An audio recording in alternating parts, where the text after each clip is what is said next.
Well, welcome to CAZENOVIA, a little backwater of the Lehigh Valley Railroad, tucked somewhere in northeastern America.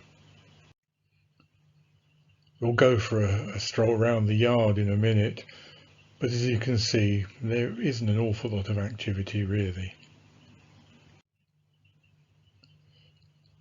Well, CAZENOVIA was my 2020 lockdown layout, amongst various other activities, including gardening and things.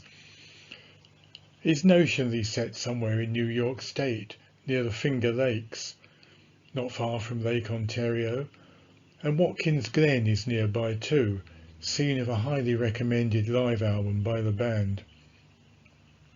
Of course the local railway looked nothing like this at all, but I thought it was a fun name and the best I could find. So off we go on location. As we pan through the real estate, it's obvious that the road above the yard is a bit busier than the trains down here. But there is a Lehigh Valley switcher working in the yard, shuffling a few boxcars about. There's the caboose waiting to return, and the unfortunate accident to a vehicle into the harbour. It's a busy yard though, there's a bit of repairs going on.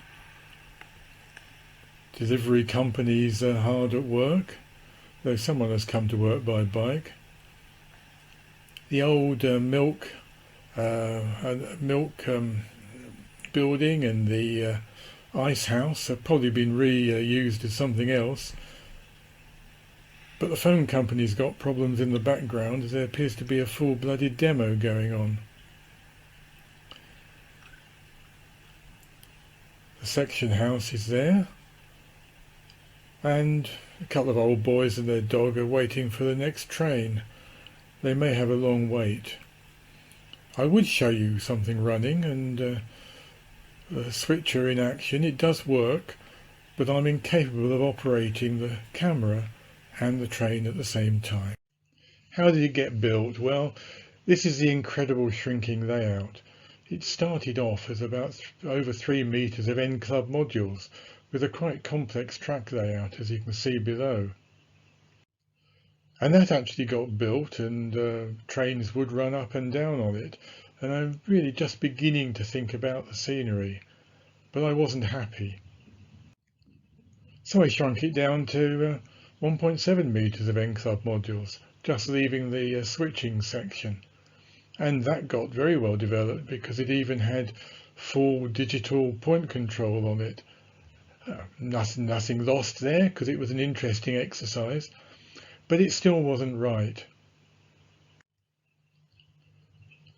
So I had this Tim Horn laser cut 3x1 baseboard, absolutely recommended. It practically fell together, beautifully cut and beautifully made.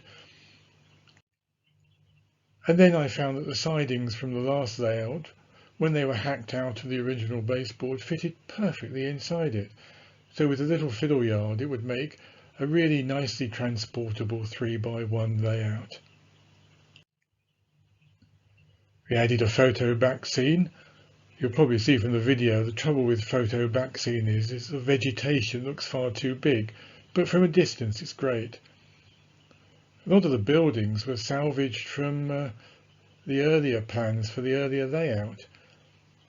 A few new ones added, like the DPM ones cut apart in the background. But there wasn't much work to get these in place on the layout. Point control was a newer one for me, Blue Point turnout controls. Now they're a bit pricey, but they're so easy to fit. Built-in switches for the Frog Electrics. They're a bit deep, but a really good choice for a small layout, and they're operated just by push-pull rods down through to the front of the fascia. Fiddle yard couldn't be simpler. Simple 2-yard siding fiddle yard.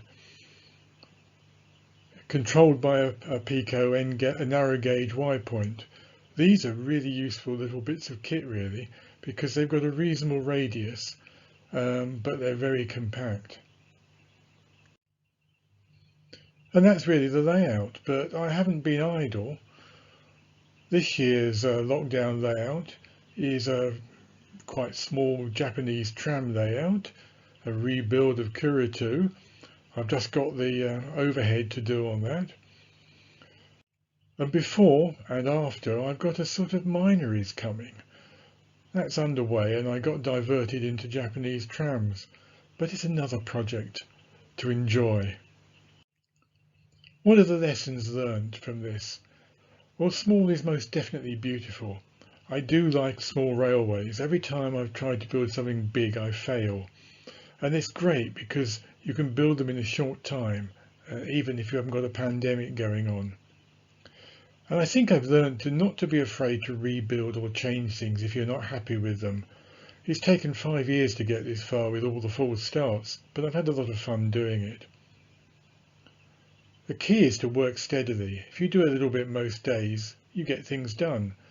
And don't be afraid to go do a bit, go away and do something else to let the glue or paint dry, and then come back and do a bit more.